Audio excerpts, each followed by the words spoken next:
ప్రభునందు ప్రియ దేవుని బిడ్డలారా, మీ అందరికీ వందనములు శుభములు తెలియజేస్తూ ఉన్నాను.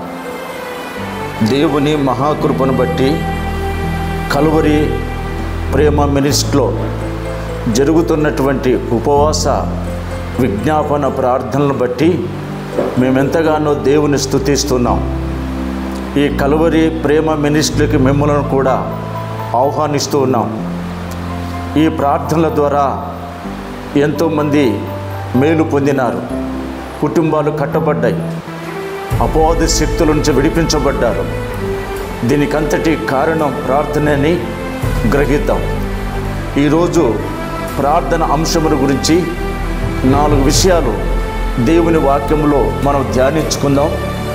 దేవుని సహాయం కొరకు చిన్న ప్రార్థన చేసుకుందాం. మహాగణుడవైన మా తండ్రి, పరిశుద్ధుడవైన మా తండ్రి, మీకు స్తోత్రాలు.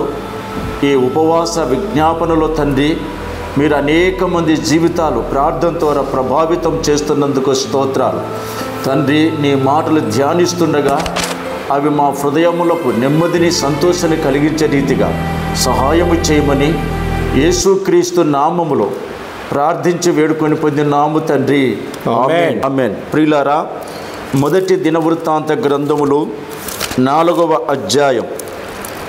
మొదటి దినవృత్తాంత గ్రంథములు 4వ అధ్యాయం 9వ వచనాన్ని చదువుకుందాం.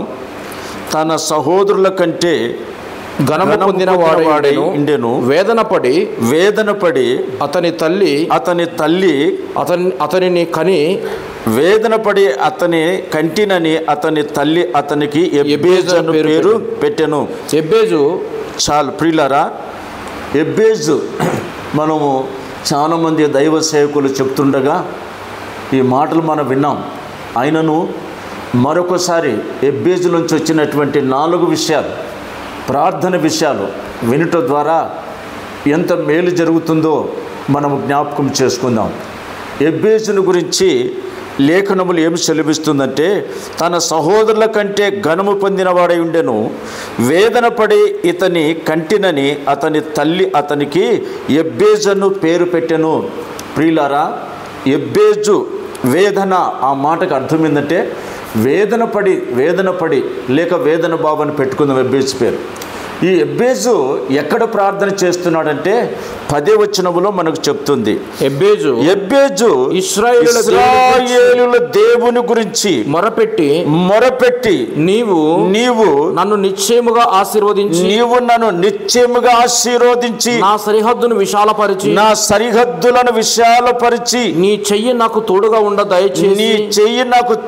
ఉండ దయచేసి నాకు కీడు రాకుండా దానిలో నుండి నన్ను తప్పించుమని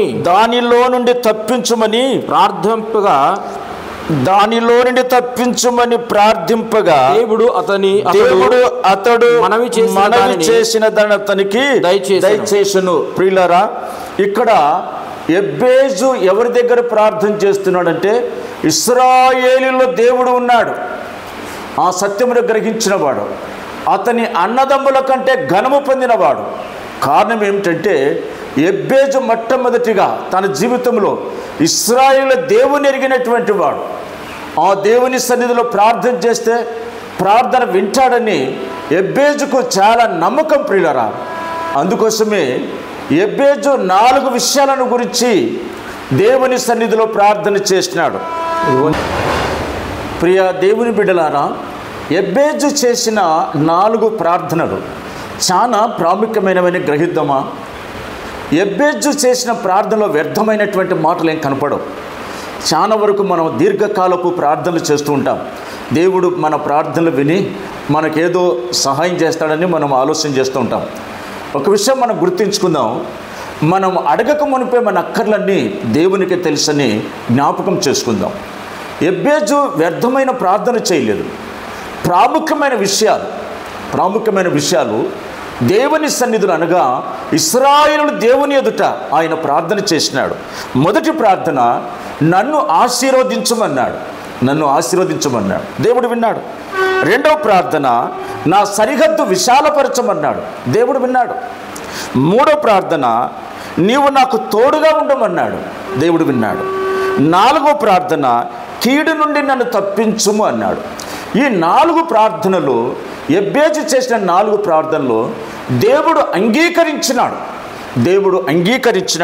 అందుకే కింద చెప్తుంది ఏం చెప్తుందంటే, దేవుడు అతడు మనవి చేసిన దానిని అతనికి దయచేసను. 4 ప్రార్థనలకు జవాబు దేవుడు ఇచ్చినాడు, దయచేసినాడు.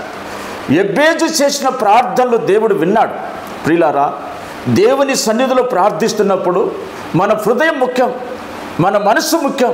అవునా? వ్యర్థమైనటువంటి మాటలు మన నోటికి రాకుండా దైవ చిత్తాన్ని గుర్తెరిగి మనము దేవుని సన్నిధిలో ప్రార్థన చేయాలి. మనము ప్రార్థన చేస్తే దేవుడు ఖచ్చితంగా మన మొర వింటాడు. ఎబ్బేజు ప్రార్థన విన్న దేవుడు మన ప్రార్థన కూడా వింటాడు. అయితే ఎబ్బేజు ఎలా చేసినాడంటే, మొట్టమొదటి మాట, నన్ను ఆశీర్వదించు అన్నాడు. ఏమన్నాడు? నన్ను ఆశీర్వదించు అన్నాడు. ఆదికాండం 32:26 వచనాన్ని చదువుకుందాం. ఆదికాండం 32వ అధ్యాయం 26వ వచనం. ఆదికాండం 32వ అధ్యాయం 26వ వచనం. ఆయన తెల్లవారుచున్నది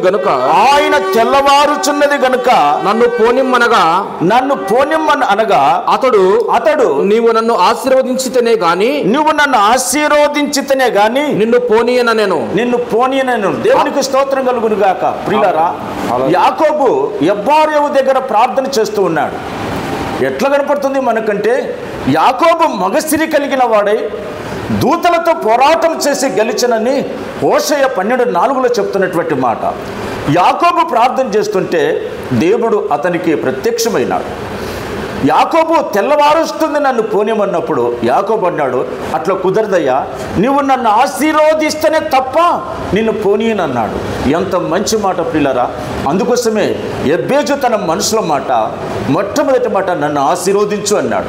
యాకోబు కూడా దేవుని సన్నిధిలో ప్రార్థన చేసినాడు, నన్ను ఆశీర్వదిస్తేనే తప్ప నిన్ను పోనీయను అన్నాడు. కారణం ఏమిటి? యాకోబు ఏం చేసినాడంటే, ఎబ్బారేవు దగ్గర దేవునితో పెనుగులాడినాడు. అంటే దేవునికి సన్నిధిలో ప్రార్థన చేసినాడు. దేవుడు అతని ప్రార్థన విన్నాడు. నిన్ను ఆశీర్వదిస్తా అనంత వరకు విడిచిపెట్టకుండా ప్రార్థన చేసినాడు. ఎంత మంచి మాట కదండి. అట్లాగే న్యాయాధిపతులు 1వ అధ్యాయం 15వ వచనాన్ని చదువుకుందాం. న్యాయాధిపతులు 1వ అధ్యాయము 15వ వచనాన్ని చదువుకుందాం. ఏం చెప్తుంది వాక్యం అక్కడ? అందుకామె, దీవెనయు దయచేయము, నాకు దక్షిణ భూమి ఇచ్చిన్నావు, నీటి మడుగులను కూడా నాకు దయచేయమనెను. అప్పుడు కాలేబు ఆమెకు మెరక మడుగులను పల్లపు మడుగులను ఇచ్చెను. వింటున్నారు కదా? దేవునికి స్తోత్రం కలుగునుగాక. ఆక్స తన తండ్రి దగ్గరికి వెళ్ళి ఏమడిగిందో తన తండ్రి కాదనకుండా ఆక్సకు దయచేసిన. ఆక్స కూడా తన తండ్రిని చూసినప్పుడు, అవునా, గాడిద నుంచి కిందికి దిగి తన తండ్రికి విధేయత చూపినాడు. ప్రియులారా, మొట్టమొదటిగా మనం ప్రార్థన చేస్తున్నప్పుడు దేవునికి విధేయత చూపాలి, దేవునికి లోబడాలి, దేవుని ఎదుట మనం తగ్గించుకోవాలి. మనం ఎప్పుడైతే తగ్గించుకుంటామో దేవుడు ఖచ్చితంగా మన ప్రార్థన వింటాడు. యాకోబు ఎంతగా తగ్గించుకొని దేవుని సన్నిధిలో ప్రార్థన చేసినాడో దేవుడు యాకోబు అడిగినది ఇచ్చినాడు. అట్లాగే ఆక్స కూడా తన తండ్రిని ఏమడిగిందో కాదనకుండా తన తండ్రి తన కుమార్తెకు అనుగ్రహించినాడు. ఏదైతే అడిగిందో అది అనుగ్రహించినాడు. ఈరోజు కూడా ప్రియ దేవుని బిడ్డలారా, ఈ మాటలు వింటున్నటువంటి నా ప్రియ సహోదరులారా, ప్రార్థన జీవితంలో దేవుడు ఎప్పుడు వెనుక తీయడు. మనం చేస్తున్న ప్రార్థన త్రోసివేయడు. దేవుడు మన ప్రార్థన వినటానికి సిద్ధంగా మన పక్కలను ఉంటాడు. అందును బట్టి దేవునికి స్తోత్రం. ఎబ్బేజు ఇశ్రాయేలు దేవునికి మొరపెట్టినాడు. ఇశ్రాయేలు దేవుడు ఎబ్బేజును ఆశీర్వదించినాడు. ఈరోజు నీవు, నేను, మనమందరం ఆశీర్వదించబడాలి అంటే మనం ప్రభు ఎదుట ఎబ్బేజు వలె, యాకోబు వలె, ఆక్సా వలె మనం తగ్గించుకొని దేవుని సన్నిధిలో ప్రార్థన చేయాలి. అదే ఎఫెసీ రాసిన పత్రిక 1వ అధ్యాయం అపోస్తలుడైన పౌలు ఎఫెసీయులకు రాసిన పత్రిక 1వ అధ్యాయము 3వ వచనం ఒక మాట ఏం చెప్తుంది? మన ప్రభువైన యేసుక్రీస్తు యొక్క తండ్రియగు దేవుడు స్తుతింపబడును గాక. దేవుడు స్తుతింపబడును గాక. ఆయన క్రీస్తునందు పరలోక విషయములో ఆత్మ సంబంధమైన ప్రతి ఆశీర్వాదం మనకు అనుగ్రహించబడును. దేవునికి స్తోత్రం కలుగును గాక. ప్రియులారా, పరలోక సంబంధమైన ప్రతి ఆశీర్వాదము మనకు అనుగ్రహించబడును. వినండి, ఒక ఉపమానం చెప్తా. ఒక రాజు తన రాజ్యంలో ఉన్న ప్రజలకు తన దగ్గరున్న మంత్రికి చెప్పినాడు, మంత్రి, మన రాజ్యంలో ఉన్న పేద ప్రజలందరికీ దండోరేసి చెప్పండి. రాజు ముత్యములు వజ్రములు కుప్పబోసినాడు, ఎవరికి ఎన్ని అవసరమో వారు తీసుకొని వెళ్ళిపోవచ్చు అని చెప్పి మంత్రికి చెప్తే, మంత్రి ఆ ఊరంతా ఆ రాష్ట్రమంతా దండోరేసినారు. తండోపతండాలుగా ప్రజలు వచ్చినారు. కావలసినటువంటి వజ్రాలు వైడూర్యాలు అన్ని తీసుకొని వెళ్తున్నారు. కానీ రాజు ఎదురుగా ఒక యవనస్తుడు నిలిచినాడు. రాజు యవనస్తుని చూస్తున్నాడు, యవనస్తుడు రాజును చూస్తున్నాడు. ఇద్దరు చూస్తున్నారు. రాజు అనుకుంటున్నాడు, ఈ యవనస్తునికి ఈ వజ్రాలు వైడూర్యాలు ముత్యాలు అక్కర్లేదేమో అని అనుకుంటున్నాడు. కానీ యవనస్తుని యొక్క మనసులో ఆలోచన ఏముందంటే, ఈ ముత్యములు వజ్రాలు వైడూర్యాలు రాజే కదా సమకూర్చింది, అవునా, ఇవి తీసుకొని పోతా కొంతకాలానికి అయిపోతే నేను ఇబ్బంది పడతా కదా. ఏ ముత్యాలకు వజ్రాలకు రాజు ఆజ్ఞాపించినాడో ఆ రాజు నన్ను నా ఇంటికి తీసుకుని పోతే ఎంత బాగుంటుందని ఆలోచన చేసి ఆ యవనస్తుడు పరిగెత్తుకుంటా రాజు దగ్గరికి పోయి రాజు భుజబిల మీద కూర్చోబెట్టుకుని పరిగెత్తుతున్నాడట.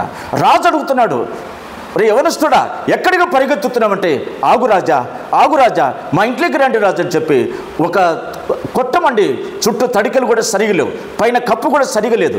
ఆ యవనస్తుడు ఆ రాజును తీసుకుని పోయి ఇంట్లో దించినాడు. రాజా నన్ను ఆశీర్వదించమని రాజు పాదాల మీద పడ్డాడు. ప్రియులారా, ఆ రాజు ఎవరో కాదు, మన ప్రభు అయిన యేసుక్రీస్తు. ప్రియులారా, నిజంగా మన కుటుంబాలు మనం ఆశీర్వదించబడాలంటే ఆశీర్వదించగలిగిన దేవుడు మనకు అవసరమండి. అందుకోసమే ఎబ్బేజు ఎంత చక్కగా ఆలోచన చేసి దేవుని సన్నిధిలో నన్ను ఆశీర్వదించు అని అడిగినాడు. ఈనాటి దినాలలో కుటుంబాలు ఆశ్రయించబడాలంటే, కుటుంబాలలో పిల్లలు ఆశ్రయించబడాలంటే, కుటుంబంలో నెమ్మది కావాలంటే దేవుని యొక్క బ్లెస్సింగ్ మన కుటుంబాలకు అవసరమండి. దేవుడు మన కుటుంబాలకు అవసరం కదా. దేవుని యొక్క ఆశీర్వాదం ఎంత గొప్పదో లేఖనముల ద్వారా సెలవిస్తున్నది. అయితే రెండో మాటను చూసుకుందాం. మొదటి దినవృత్తాంత గ్రంథములో 1వ అధ్యాయం 10వ వచనంలో ఏం చెప్తున్నాడు? రెండవ ఆశీర్వాదం, రెండవ ప్రార్థన. ఎబ్బేజు ఇశ్రాయేలు దేవుని గురించి మొరపెట్టి, నీవు నన్ను నిశ్చయముగా ఆశీర్వదించు అన్నాడు. రెండో మాట, నా సరిహద్దులు విశాలపరచు అన్నాడు. దేవునికి స్తోత్రం కలుగును గాక. నా సరిహద్దులు విశాలపరచమన్నాడు. దేవుని వాక్యములు అపోస్తుల కార్యాలు 1వ అధ్యాయం 8వ వచనములో ఒక మాటను చూడండి. దేవుని యొక్క వాక్యాన్ని చదవండి. ఆయనను పరిశుద్ధాత్మ మీ మీదకి వచ్చినప్పుడు మీరు శక్తి నొందెదరు గనుక మీరు యెరూషలేములోను యూదయ సమరయ దేశముల యందును బూది గంతముల వరకును మీరు నాకు సాక్షులైందురని వారితో చెప్పిన దేవునికి స్తోత్రం కలుగును గాక. ప్రియులారా, ప్రతి ప్రార్థన పరుడు పరిశుద్ధాత్మ నడిపింపు అవసరం కదా, పరిశుద్ధాత్మ శక్తి అవసరం కదా. అవును, పరిశుద్ధాత్మ దేవుని యొక్క సన్నిధిలో మనం ప్రార్థన చేసినప్పుడు ఎంత చక్కని జవాబు మనకు దొరుకుతుంది. వినండి, ఒక ఉపమానం చెప్తున్నాను. జపాన్ దేశంలో కోహి అనే ఒక చేప ఉందండి. జపాన్ దేశంలో కోహి అని ఒక చేప ఉంది. ఆ చేపను తీసుకొని వచ్చి ఎక్కడ వేసినాడంటే తొట్టిలో వేసినాడు. కొద్ది రోజులకు తొట్టి నిండిపోయింది. ఆ తీసుకొని పోయి ఎక్కడ వేసినాడంటే చెరువులో వేసినాడు. చెరువు నిండిపోయింది. మరలా తీసుకుని ఎక్కడ వేసినాడంటే సముద్రంలో వేసినాడు. సముద్రం నిండా పెరిగిపోయిందండి. వింటున్నారు కదా? బూది గంతముల వరకు మీరు నాకు సాక్షులయ్యుందరు. దేవునికి స్తోత్రం కలుగును గాక. బూది గంతముల వరకు మీరు నాకు సాక్షులయ్యుందరు అని చెప్తుందండి వాక్యం.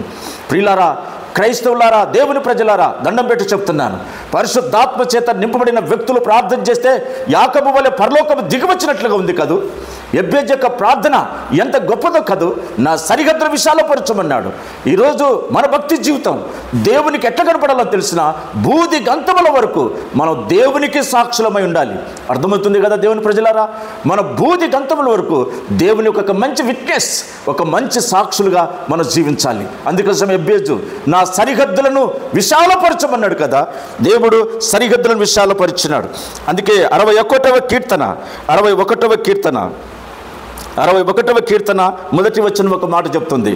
61వ కీర్తన మొదటి వచనం, దేవా నా మొర ఆలకింపుము, నా ప్రార్థనకు చెవియొగ్గుము, నా ప్రాణము తల్లడిలగా బూది గంతముల నుండి నీకు మొరపెట్టుచున్నాను, బూది గంతముల నుండి నీకు నేను మొరపెట్టుచున్నాను. నేను ఎక్కలేనంత ఎత్తైన కొండపైకి నన్ను ఎక్కించుము. దేవునికి స్తోత్రం కలుగును గాక. దావీదు ఏ స్థితిలో ఉన్నాడండి? ఒక దేశానికి రాజుగా పరిపాలన చేస్తున్నాడు కదా. ఆయన కోరిక ఏమిటి? దేవా ఎక్కలేని కొండ, ఎత్తైన కొండకు నన్ను ఎక్కించుమని దేవుని సన్నిధిలో ప్రార్థన చేసినాడు. వింటున్నారు కదా?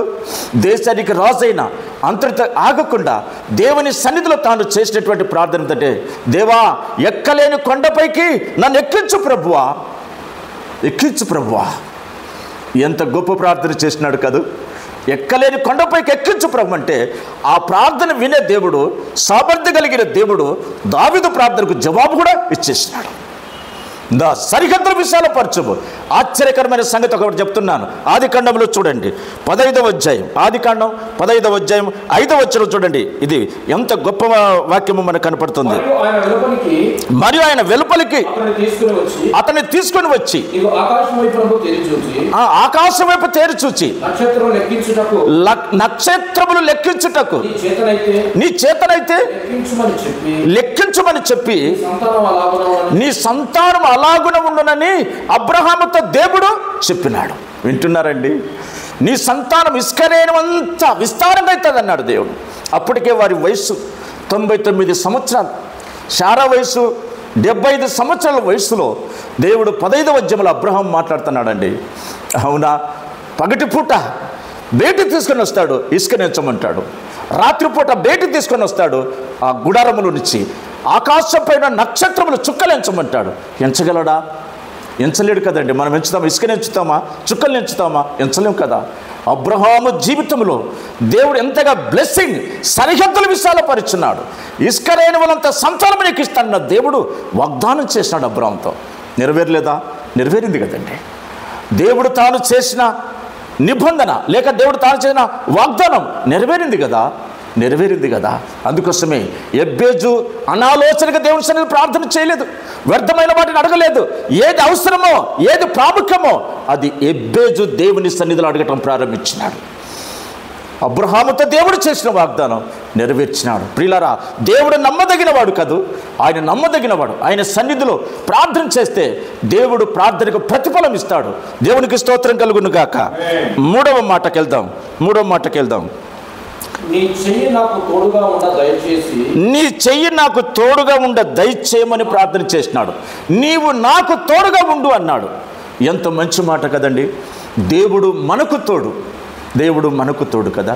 అంటే ఎవరు ప్రార్థన చేస్తారో దేవుడు వారికి తోడై ఉంటాడు కదా. నా జీవదాత అయిన ప్రార్థన నా దేవుడు నాకు తోడుగా ఉన్నాడని కీర్తనకారుడు చెప్తాడు కదా. నా జీవదాత అయిన ప్రార్థన నా దేవుడు తోడుగా ఉంటాడని చెప్పిన మాటను జ్ఞాపకం చేసుకోండి. నాకు తోడుగా ఉండు కదా. దేవుడు మనకు తోడుగా ఉండాలి. మనం ఎక్కడికి వెళ్ళినా, యేసేపు ఎక్కడికి వెళ్ళినా దేవుడు తోడై ఉన్నాడు. యేసేపుకు దేవుడు తోడైనందున పరిస్థితులను మార్చి ఒక దేశానికి రాజుగా చేసినాడు. దేవునికి స్తోత్రము కలుగును గాక. దేవుడు మనకు తోడుంటే మన స్థితిగతులు మారిపోతాయి, మన పరిస్థితులు మారిపోతాయి. దేవుడు మన ఆధ్యాత్మిక జీవితం బాగుంటే దేవుడు మనకు మేలు చేస్తాడు. నమ్మండి, దేవుడు మనకు తోడైంటే మన స్థితిగతులు మారిపోతాయండి. యేసేపుకు దేవుడు తోడైనందున ఒక దేశానికి, ఐగుప్తు దేశమునకు, అవునా, పరాయి దేశంలో రాజునుగా దేవుడు చేసినాడు. దేవుని తోడంటే ఆశామాషన. అందుకోసమే ఎబ్బేజు మొట్టమొదటి మాట నన్ను ఆశీర్వదించన్నాడు. రెండో మాట ఏమన్నాడు? నా సరిహద్దులు విశాలపరచమన్నాడు. మూడో మాట ఏమన్నాడు? నీవు నాకు తోడుగా ఉండమన్నాడు. చూద్దాం బైబిల్ గ్రంథంలో 73వ కీర్తన 25 వచనాన్ని చదవండి. 25 నుంచి 28 వరకు. 73వ కీర్తన. ఆకాశమందు నీవు తప్ప నాకెవరున్నారు? ఆశ చెప్తున్న మాటలు అంటే వినండి దేవుని ప్రజలారా, మీ అందరికి దండ పెట్టి చెప్తున్నా. ఆశ పలికిన మాట వినండి. ఆకాశమందు నువ్వు నాకుండగా నీవు తప్ప నాకెవరు లేరు. దేవునికి స్తోత్రం కలుగును గాక. ఆకాశమందు నువ్వు తప్ప నాకెవరున్నారయ్యా. ఎంత మంచి మాట అండి కదా. భక్తుల జీవితాలలో దేవుని యొక్క సన్నిధిలో వారు అనుభవించిన ఆ జీవితాన్ని మనం ఈరోజు జ్ఞాపకం చేసుకొనిచున్నాం. ప్రభువా, ఆకాశమందు నువ్వు తప్ప చదువు నాకెవరున్నారు? నీవు నాకుండగా లోకములోనిది ఏది నాకు అక్కరా లేదు. దేవునికి స్తోత్రం కలుగును గాక. ఆకాశమందు నువ్వు నాకుండగా ఈ భూమి మీద ఏది నాకు అక్కర్లేదయ్యా, ఏది నాకు అక్కర్లేదయ్యా. ఆశా భక్తుల జీవితం నుంచి వచ్చినటువంటి అమూల్యమైన మాటని జాగ్రత్తగా వినండి ప్రియులారా. నువ్వు ఏ పరిస్థితిలో ఉన్నావో, ఏ కష్టాలలో ఉన్నావో, ఏ సమస్యలో ఉన్నావో, నీ పిల్లలు నీ మాట వినలేదని బాధపడుతున్నావా? నిరుద్యోగ సమస్యతో బాధపడుతున్నావా? ఆర్థిక ఇబ్బందులలో బాధపడుతున్నావా? నెమ్మది లేక బాధపడుతున్నావా? ఇశ్రాయేలు దేవుడు ఉన్నాడని మర్చిపోద్దండి. దేవుడు ఉన్నాడు. నువ్వు నమ్మిన దేవుడు నమ్మదగిన వాడు కదా. ఆశ చేస్తున్న ప్రార్థన, ఆకాశమందు నువ్వు నాకుండగా ఈ లోకంలో ఏది నాకు అక్కరా లేదు. చదవండి ఇంకా. నా శరీరము నా హృదయము క్షీణించిపోయినను దేవుడు నిత్యము నా హృదయమునకు. దేవుడికి స్తోత్రం కలుగును గాక. నా శరీరము క్షీణించిపోయినా పర్లేదు కానీ దేవుడు నిత్యము నాకు ఆశ్రయ దుర్గము అన్నాడు. వింటున్నారు కదా? ఆశ్రయ దుర్గం అన్నాడు. దుర్గం అంటే కదల్చబడినది. ఆ దుర్గాన్ని ఎవరు కదల్చలేరండి. ఆ దుర్గమే మన ప్రభువైన యేసుక్రీస్తు. దేవునికి స్తోత్రం కలుగును గాక. ఆకాశమందు నువ్వు నాకుండగా ఈ భూమి మీద ఏది అక్కర్లేదండి. మొదటిగా దేవునికి మన హృదయంలో స్థానం, మొదటిగా మన కుటుంబంలో దేవునికి స్థానం, మొదటిగా మన ఆధ్యాత్మిక జీవితంలో దేవునికి మొదటి స్థానం ఇవ్వాలి. దేవుడు లేకుండా నువ్వెంత కష్టపడి ఎంత ప్రయాసపడి సంపాదించుకున్నా ప్రయోజనం లేదండి. ఈ భూమి మీద సమస్త ఐశ్వర్యం నువ్వు అనుభవించిన దేవుడు లేకపోతే ఆ జీవితం వ్యర్థమని గుర్తుపెట్టుకోండి. చదువునా 28 వచనం కూడా చదువు. నిన్ను విసర్జించువారు నశించెదరు,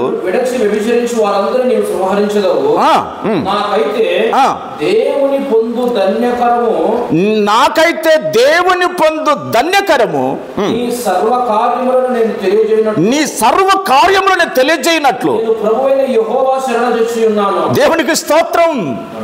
ప్రియులారా, మన కార్యములు సఫలం చేసే దేవుడు ఆయన. మనం శరణ తెచ్చుండాలి. దేవుని మనం ఆశ్రయించాలి. దేవుడు మనకు నమ్మదగిన వాడు కదా. ఆయన ఆశ్రయ దుర్గము కదల్చబడదని గుర్తుపెట్టుకుంటారా? అందుకోసమే యెబ్బేజు అవసరమైన మాటలను ప్రార్థన చేసినాడు. ఏది అవసరం అది ప్రార్థన చేసినాడు. యెబ్బేజు చేసిన 4 ప్రార్థనలకు దేవుడు జవాబిచ్చినాడు. 23వ కీర్తన 4వ వచనములో ఒక భక్తుడు అంటాడు, ఏమంటాడు చూడండి. దావీదు భక్తుడు అంటాడు 23వ కీర్తన 4వ వచనం. గాఢాంధకారపు లోయలలో నేను సంచరించినను ఏ అపాయమునకు భయపడను. దేవునికి స్తోత్రం కలుగును గాక. చాలు ప్రియులారా, గాఢాంధకారపు లోయలో నేను సంచరించినను ఏ అపాయమునకు నేను భయపడను. ఎవరున్నారు మనకు? దేవుడు తోడైనాడు. ఆశ్రయ దుర్గమైన వాడు మనకు దేవుడు తోడైనాడు. ప్రియులారా, నిజంగా క్రైస్తవ భక్తి అనేది దేవుని మీద దేవుని మీద ఆధారపడేది. పిల్లరా, ఏ వ్యక్తి అయితే, ఏ విశ్వాస అయితే దేవుని మీద ఆధారపడతాడో, ఒక యెబ్బేజును ఆశ్రయించినట్లుగా, ఒక యాకోబును ఆశ్రయించినట్లుగా, ఆక్స తన తండ్రి ఆశ్రయించినట్లుగా దేవుడు మన తండ్రి, మనం ఆయన ప్రజలము. ఆయన మనల్ని కూడా ఈ సమయమందు దేవుడు ఆశీర్వదిస్తాడండి. నువ్వు దేవునికి దూరంగా ఉన్నావా, దగ్గరున్నావా? సహోదరి, నీ హృదయాంతరంగం చెడిపోయి దేవుని సన్నిధిలో ప్రార్థన చేస్తున్నావా? దేవుడు నా ప్రార్థన వినలేదని బాధపడుతున్నాడా? మొదటిగా నీ జీవితాన్ని మార్చుకో. మొదటిగా నీ లోపాలు సరి చేసుకో. నువ్వు దేవునికి దగ్గరున్నావా, దూరంగా ఉన్నావా? నువ్వు పరీక్ష చేసుకో. దేవుడు అద్భుతకరుడు. ఆయన అద్భుతకరుడు కాదు. అందుకోసమే యెబ్బేజు చెప్పిన మాటలు ఏంటంటే, ప్రభువా నీవు నాకు తోడుగా ఉండు, నీవు నాకు తోడుగా ఉండు. చివరి మాట చాలు. 4వ మాటకు వస్తున్నాను. దయచేసి కీడు రాకుండా దానిలోంచి నన్ను తప్పించుము. కీడెక్కడుంది? లేఖనముల ద్వారా సెలవిస్తుంది. చదవండి. 2వ సమూయేలు 13వ అధ్యాయం 14వ వచనం ఒక మాట చదవండి. కీడెక్కడుంది? అతడు నన్ను నీకియ్యకపోడు అని చెప్పినను అతడు నీకియ్యకపోడని చెప్పినను అతడు ఆమె మాట ఆమెను బలవంతము చేసి అవమానపరిచి ఆమెతో శయనించెను. వింటున్నారు కదా యవన బిడ్డలారా, కుటుంబంలోని తల్లిదండ్రులారా, ఇది ఒక కుటుంబంలో జరిగిన సమస్య కదా. వాళ్ళ పేర్లు ఏమిటి? అక్కడ వాళ్ళ పేర్లు ఏమిటి? అమ్నోను, తర్వాత చెల్లెలి తామరు. ప్రియులారా, తల్లి వేరైనా తండ్రి ఒకడే, తల్లి వేరైనా తండ్రి ఒకడే కదా. అప్పుడు తామర ఏమవుతుంది? అమ్నోనుకు చెల్లెలు అవుతుంది. నేను ఒక 4 సంవత్సరాల కిందట హైదరాబాద్లో జరిగిన ఒక విషయాన్ని నేను యూట్యూబ్లో చూసినానండి. సొంత అన్న చెల్లెలే భయంకరమైన పాప జీవితంలో జీవిస్తున్నప్పుడు తల్లిదండ్రులు చూసి సహించలేక ఇద్దరిని చంపేసినారండి. ఇద్దరిని చంపేసినారు, బిడ్డను కొడుకుని చంపేసినారు.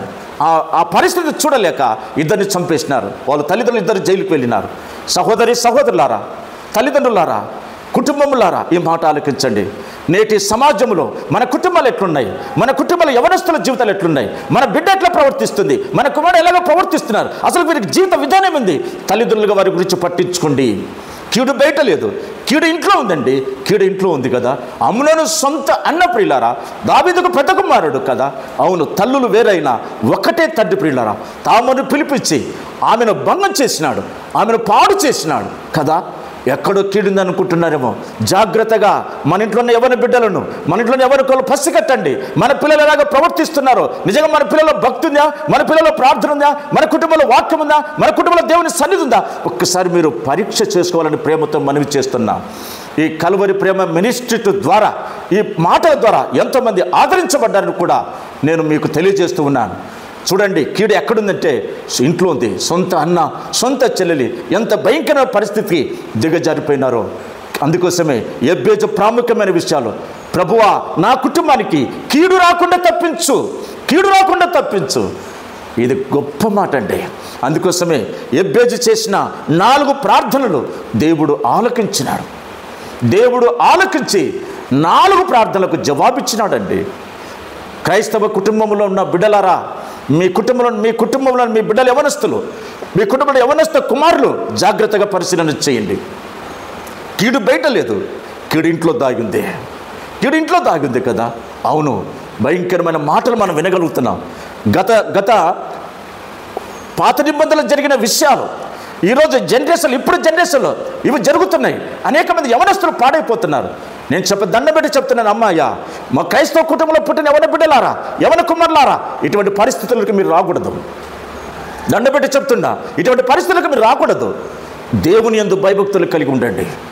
అమ్నోను తామరు ఏమవుతారో మీరు ఎరుగుదురు కదా. ఆ 13వ అధ్యాయంలో చదివితే వాళ్ళ చరిత్ర మనకు కనపడుతుంది. అందుకోసమే ఎబ్బేజు ప్రాముఖ్యమైన విషయాలు అడిగినాడు. ప్రియులారా, చూడండి, అదే ఒక మాట. ఇర్మియా రాసిన గ్రంథం 9వ అధ్యాయం 3వ వచనం చదవండి. ఇర్మియా రాసిన గ్రంథం 9వ అధ్యాయం 3వ వచనం చదవండి.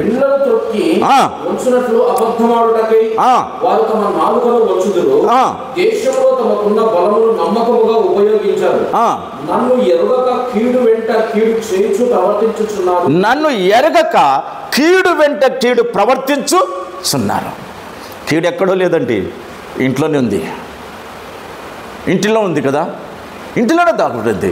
నన్ను ఎరగక ప్రజలు దేవుని వాక్యమునకు విధేయులు కాక, కుటుంబము దేవుని చేత కట్టబడినప్పటికీ కూడా కుటుంబంలో దేవుని భయం లేక, నన్ను ఎరగక ప్రజలు కీడు వెంట కీడు అనుభవిస్తున్నారు.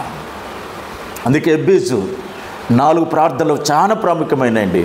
చివరి మాట చెప్పి నేను ముగిస్తా. కీర్తన 9వ అధ్యాయం, కీర్తన 9:17 వచనం చదువుకొని, కీర్తన, దుష్టులు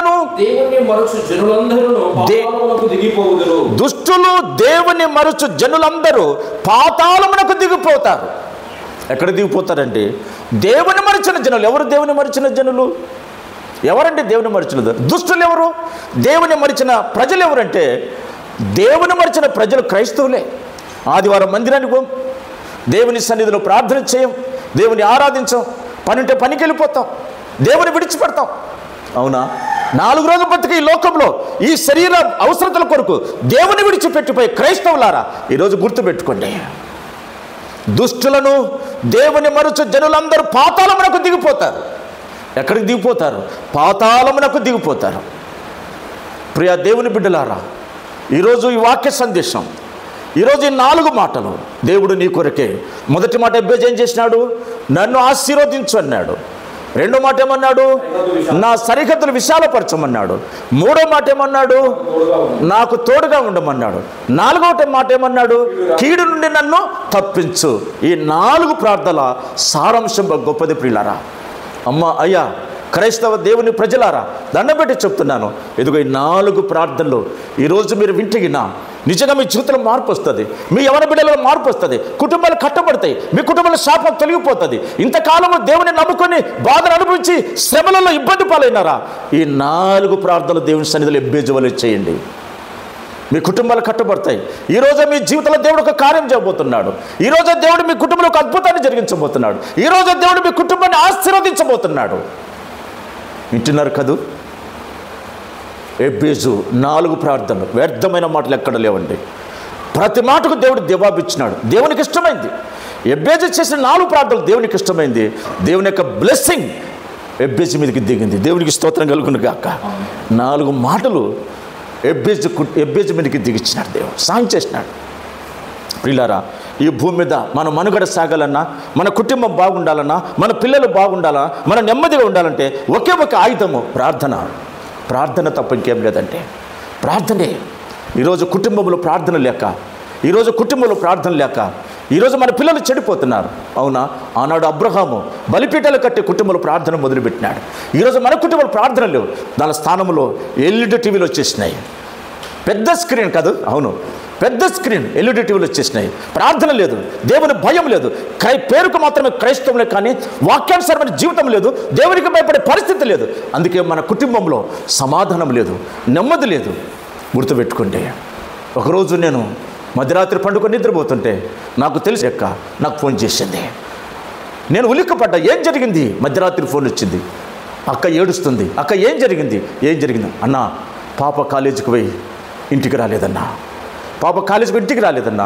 కుటుంబంలో నెమ్మది లేదన్నా. ఇప్పటికి 2 రోజులు అయిందన్నా. ఎక్కడ ఉందో తెలియలేదన్నా అని అక్క నాకు ఫోన్ చేసి ఏడ్చింది. తల్లిదండ్రులారా, క్రైస్తవ కుటుంబంలారా, ఈ మాట వినండి. మన చేయి దాటిపోతే మన పిల్లలు కాలేరు. ఆకులు రాలిపోయిన తర్వాత కొమ్మను పట్టుకుంటే ప్రయోజనం లేదు. అందుకోసమే ఖచ్చితంగా మన కుటుంబంలో ప్రార్థన అవసరం. ఖచ్చితంగా మన కుటుంబంలో దేవుని సన్నిధి అవసరం. ఖచ్చితంగా మన కుటుంబంలో దేవుని భయం అవసరం పిల్లరా. అట్లాగైతే ఎబ్బేజును ఆశీర్వదించిన దేవుడు, యాకోబును ఆశీర్వదించిన దేవుడు, ఆక్సను ఒక భౌతికమైన తండ్రి, ఆశీర్వదించినటువంటి తండ్రి, ఈరోజు పరలోకం మన తండ్రి మనల్ని ఆశీర్వదించబోతున్నాడు. దేవుడు ఈ మాటలు మీ కొరికే. ఈ మాటల ద్వారా మీరు ఆదరించబడతారని, హెచ్చరించబడి మేలు పొందుతారని దేవుడు ఈ 4 విషయాలను మీకు తెలియజేసినాడు. దేవుడు ఈ మాటలు దీవించునుగాక. ప్రార్థన చేసుకుందాం. కృపగలిగిన తండ్రి, దయగలిగిన మా తండ్రి, మీకు స్తోత్రములు. నాయనా, ఎబ్బేజు చేసిన 4 ప్రార్థనలు ఎంత ప్రాముఖ్యమైనవో బైబిల్ గ్రంథంలోంచి మనం తీసుకుని ఇచ్చినాం. నీ లేఖన భాగాలు మాకు చూపించినాం. మేము ఎలాగ ఉండాలో, ఎలాగ బ్రతకలో కూడా నీ వాక్యం ద్వారా మాకు తెలియజేసినందుకు స్తోత్రములు చెల్లించుకొని వచ్చినాం.